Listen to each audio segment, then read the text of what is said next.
It started as a quiet tremor in his soul. A small question that would not go away. He was an elder, a pillar in his community. He had stood on platforms, his voice steady and sure, comforting others with answers he had held as solid as stone. For decades, this was his world, his purpose. He visited the sick, he counseled the grieving, he guided families through their darkest hours. He believed, with every fiber of his being, that he was walking a path of truth and light. But slowly, almost imperceptibly at first, the ground beneath his feet had begun to shift. The questions were like tiny cracks in a foundation, hairline fractures that he tried to patch with. More prayer, more study, more service. The year 2025 arrived, and the cracks had widened into chasms. The doubts were no longer quiet whispers. They were a roar that drowned out the hymns he had once loved. He could no longer stand before his congregation and speak words that no longer settled in his own heart. The dissonance was a physical ache, a weight on his chest that made it hard to breathe. He knew he had to make a choice that felt like stepping off a cliff in the dark. He resolved to leave. Not to run, but to walk away with honesty.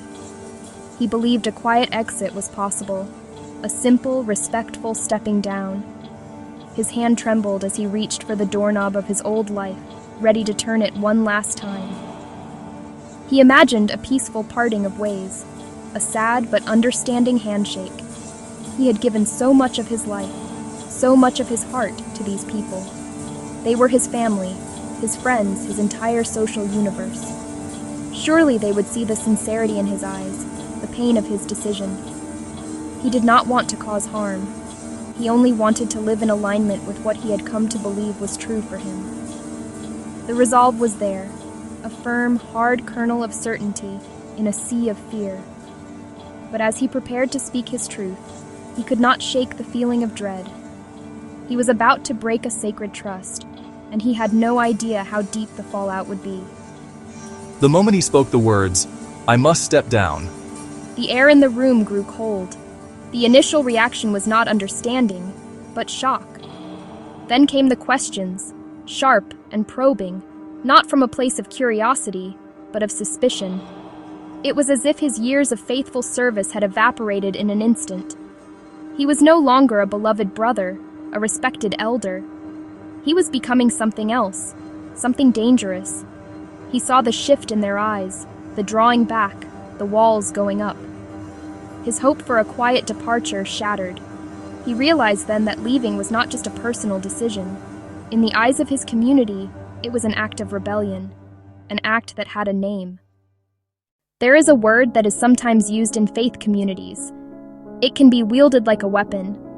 The word is apostasy. It sounds ancient, formal, and severe. And it is. For the community he was leaving, apostasy was not simply about having doubts, a change of heart. It was defined as a deliberate turning away from the core, essential teachings of the faith. It meant abandoning the sacred truths that held the entire group together. More than just leaving, it often implies an active opposition, a choice to speak out against the doctrines you once championed. It is seen as a betrayal of the highest order, not just of people, but of God. To the leaders and members of his former congregation, this was not a small matter. They believed apostasy was a spiritual contagion. One person's public dissent could plant seeds of doubt in the minds of others, potentially leading them astray from the path of salvation. Their response, therefore, was not born of simple malice, but of a deep-seated fear. They felt a duty to protect the flock. In their view, containing the infection was a necessary act of spiritual preservation. This is why a quiet exit was not an option for him. His position as an elder made his departure even more threatening. If a leader could fall away, who was safe? The word apostasy was the label that justified the actions that would follow. For the man at the center of it all, the word felt like a stone cast at him. It was heavy, and it hurt. He did not see himself as a traitor. He saw himself as a seeker who could no longer reconcile his conscience with the group's doctrines. His reasons were deeply personal, born from years of private study, prayer, painful introspection. He had seen inconsistencies he could no longer ignore. He had wrestled with teachings about judgment and exclusion that no longer felt compatible with the concept of a loving God. His decision was not an attack on them, it was an act of integrity for himself. But in a high-control group, personal integrity can look like rebellion. This is the tragic disconnect at the heart of the apostasy fallout. One side sees a dangerous rebel threatening the spiritual safety of the community. The other side feels like an honest person just trying to breathe, to live authentically according to their own conscience. The word apostasy erases all nuance. It flattens a complex human story into a simple, damning verdict. It transforms a person, a friend, a father, a neighbor, into a symbol of betrayal. And once that label is applied, it gives the community permission to react in ways that would otherwise seem unimaginably cruel.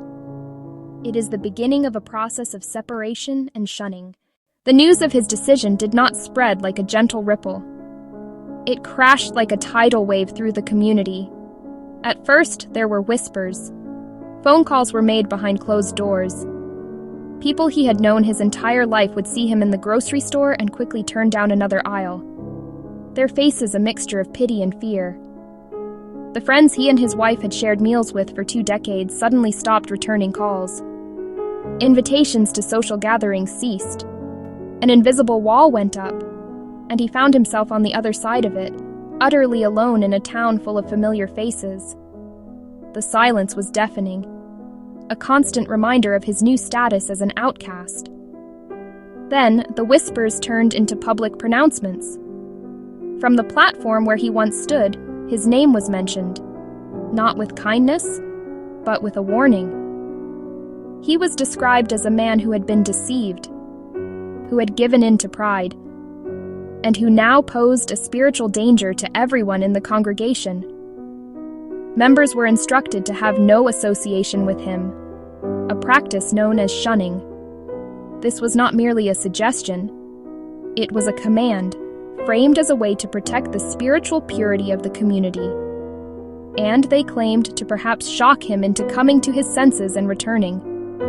The pain of this was immense, a public shaming that cut to the very core of his identity. The impact on his family was immediate and devastating. His children, who had grown up in the faith, were now caught in an impossible position.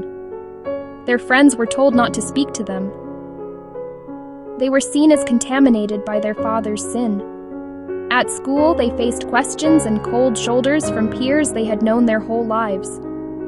His wife lost her entire support network overnight. The women she had prayed with, the women she had laughed with, the women she had cried with, now treated her like a stranger, or worse, a co-conspirator in her husband's betrayal. The accusation of apostasy was not just against him. It was a shadow that fell over his entire household, threatening to tear his family apart from the inside out. He saw small acts of kindness, but they were rare and conducted in secret. An old friend sent a brief anonymous text, "Thinking of you, be strong." Another person slipped a note into his mailbox, saying they too had questions but were too afraid to voice them. These tiny gestures were lifelines in a sea of condemnation, but they were overshadowed by the overwhelming tide of rejection.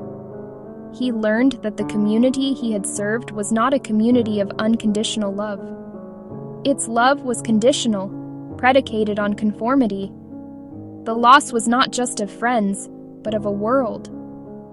The hard loss was realizing that the family he thought he had would abandon him the moment he stepped off their prescribed path. The informal shunning was only the beginning. Soon he received a formal summons.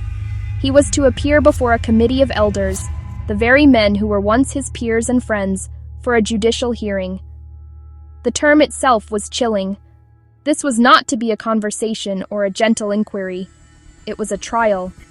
The charge was apostasy. The purpose of the meeting was not to understand his journey or his feelings. It was to pass judgment and formalize his removal from the community. He knew that walking into that room would be one of the hardest things he had ever done. It was a room where he had once sat as a judge, and now he was the accused.